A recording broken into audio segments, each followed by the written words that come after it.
Okay. The first step in preparing our Fiesta chicken cutlets is to go ahead and make the chicken cutlets. We have two cleaned, boneless, skinless chicken breasts. What we're going to do is we're going to cut them in half because chicken breasts are 3 times the size that any one person needs to consume. But this will help us when we go to pound them out, which will be our next step. So we're just going to slice those in half. We got our chicken between 2 sheets of plastic. You can see these have been pounded out. We just want to do about to a 1/4 inch thickness. You don't want to completely pulverize it. You want it to be left in one piece. It does take, you know, a little bit of force. Just try to evenly pound it as best you can. There you go.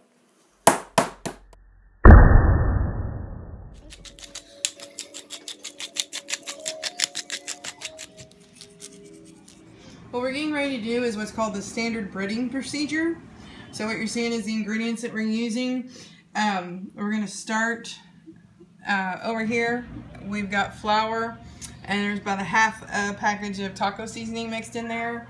There's 6 eggs and maybe at most a half a cup of milk in here. And then this is ground up tortilla strips, little crispy onions, and panko breadcrumbs mixed together. So the direction for this is we're going to go flour, egg, and our breadcrumb mixture. I did season the chicken with salt and pepper. So you want to get the chicken as completely coated with the flour as possible. You can do this with your hands if you want to. And you're just going to shake off the excess, dip it in the eggs, and again, try to get it as completely coated as you can with the egg mixture, because you want the breadcrumbs to stick to it. And you just go right into your coating. I think panko makes one of the best coatings where that's concerned in terms of crispiness. You really can't go wrong with panko. The tortilla strips, you know, it adds a little bit of crunch but also color. And the onions were really just for flavor. And then there's your coated piece of chicken. We're going to start our rice. Got our big deep skillet back here on about medium-high heat. Excuse me.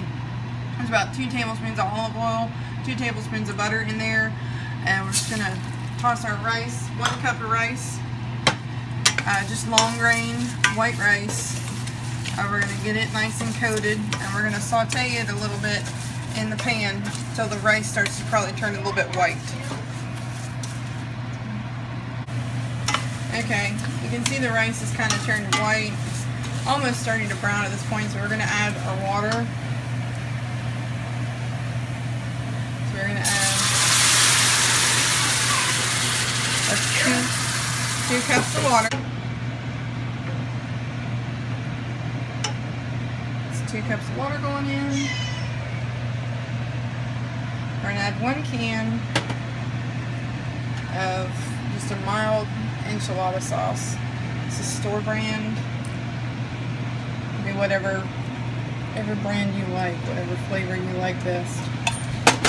So we'll just add that in together and mix it up.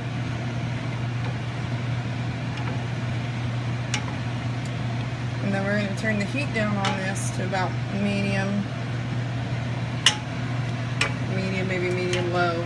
And we're going to let this simmer. It's going to take probably about 20 minutes for the rice to be cooked all the way through and stick a lid on it. Just to show you how, you know, just stir your rice occasionally. We've got it covered. It's at a nice simmer at a medium-low heat right now.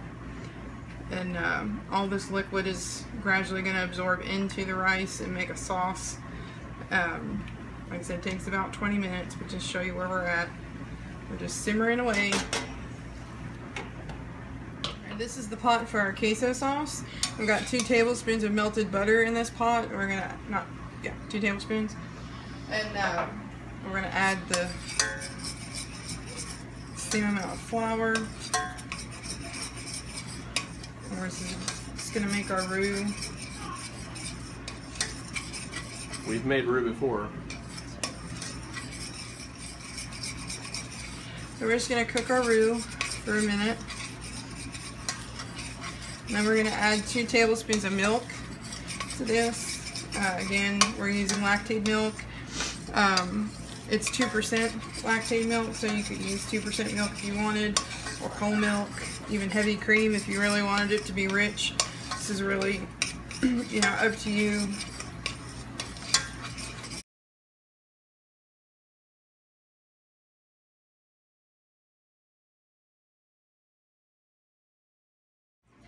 Okay, the sauce has started to thicken a little bit, and we talked about this before, the nappe stage. Let's see how it stays apart. It doesn't have to be too thick because we're going to add cheese to it. I'm just going to thicken it more, but essentially what you have right here is a basic bechamel sauce. It's a base for pretty much any cream sauce you want to make, really.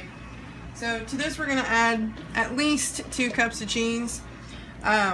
Portions is really up to you. We're going to use a mix of Monterey Jack and then pepper jack to give us that queso bite. So depending on how spicy you might want your cheese sauce to be, you might want to have more pepper jack to regular jack. But we're just going to add a little bit at a time, let it melt before we add some more. And you can see already that it's thickened our sauce.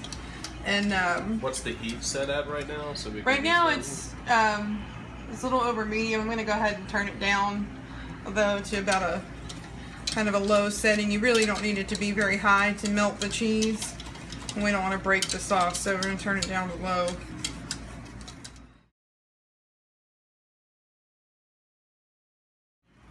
Alright, you can see our rice has pretty much absorbed all the liquid. It's kind of saucy, which is how we want it. I just tasted the rice, and it is cooked all the way through. So I've gone ahead and I've turned the heat off. And I'm just going to put the lid back on this while we're getting our chicken and stuff finished up. And then I've already drained a can of black beans and a can of yellow corn, rinsed them off, and I'm going to add those to the rice here in just a minute to warm those through. Alright, I've gone ahead and I've turned on my skillet that I'm going to fry my chicken in. I've turned it on to a medium-high heat to get that ready.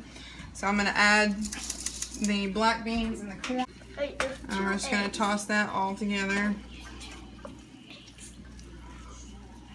And then that way the beans and the corn, they're already cooked. They just need to warm up with the rice. They'll absorb some of that sauce.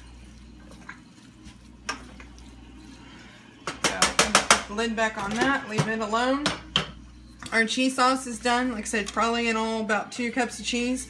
You just do this to taste, really, and you know, add some salt if you think it needs a little bit more flavor. That should be nice and smooth for you, but go ahead and keep it on a low heat. That way it'll stay nice and creamy until the rest of your meal is ready. Okay, I'm frying in peanut oil in the largest skillet that I have. You can see the ripples in the oil, give you the indication that it's ready and that it's hot. So I'm just going to go ahead and lay that in away from me.